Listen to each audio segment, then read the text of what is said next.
I'm not finished working for the night, which is when I usually do my vlog, but it's getting to the point where people I know who are more insane than myself are actually getting up to start the day for today, and I still haven't shut the page on yesterday.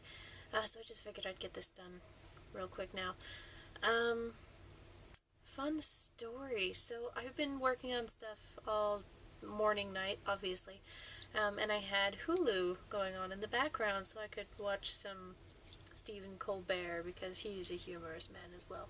Suddenly Hulu pops up with this little message that basically says, "Hey loser, you've been watching TV for 3 hours, you maybe want to take a break?" While I'm all for people getting off their butts and doing things and not watching TV all day or morning, night, I have to say, au contraire, Hulu, I have not just been sitting around watching TV. I've been making stuff. These are Christmas gifts. You can look at them and be grateful that you don't know me and therefore are not getting a Christmas gift from me, but this is what I've been doing. Mini top hats for the ladies, and super cheesy cufflinks for the gentlemen folk.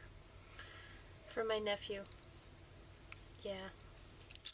Mostly it involves making my room smell like hot glue. Fun little distraction-national projects. Great to do while you're watching Stephen Colbert on Hulu. If you need cheap ideas for Christmas gifts, feel free to knock off mine. Obviously not free because you have to buy the stuff, and even China can only offer, you know, knockoff buttons of well-beloved characters for like 5 cents a piece. If you actually want to go to a craft store and get them, they'll be about $3 for a bag that big. So yeah, take it upon yourself to make that deep moral decision about where you're going to buy your knockoff craft supplies. Or just steal them from work if you happen to work somewhere that has cute little buttons and type things.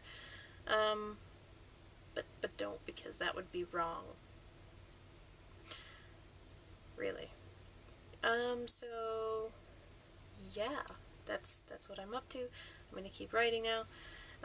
Another thing that's been kind of running through my mind is it worse if you are your own best friend, which as we established last night, I'm not.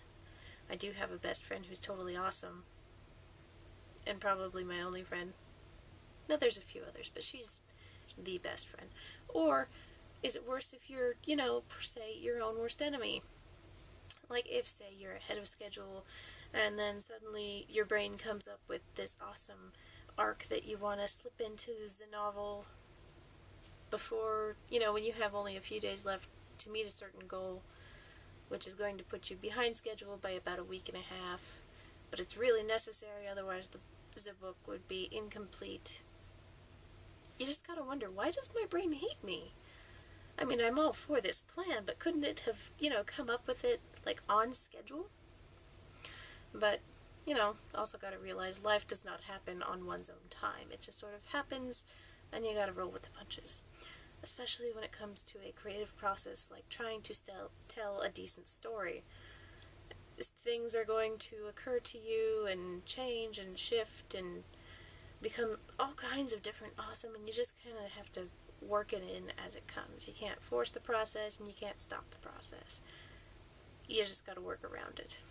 So, here I am. It's almost 5 in the morning. I'll probably be up until 6:30, I imagine, trying to catch up. I don't have to work tomorrow, and there's no church because there's a video display type thing that goes on instead, but I won't bore you with the details of that. So yeah, that's all I gotta say. Thank you. Have a good night.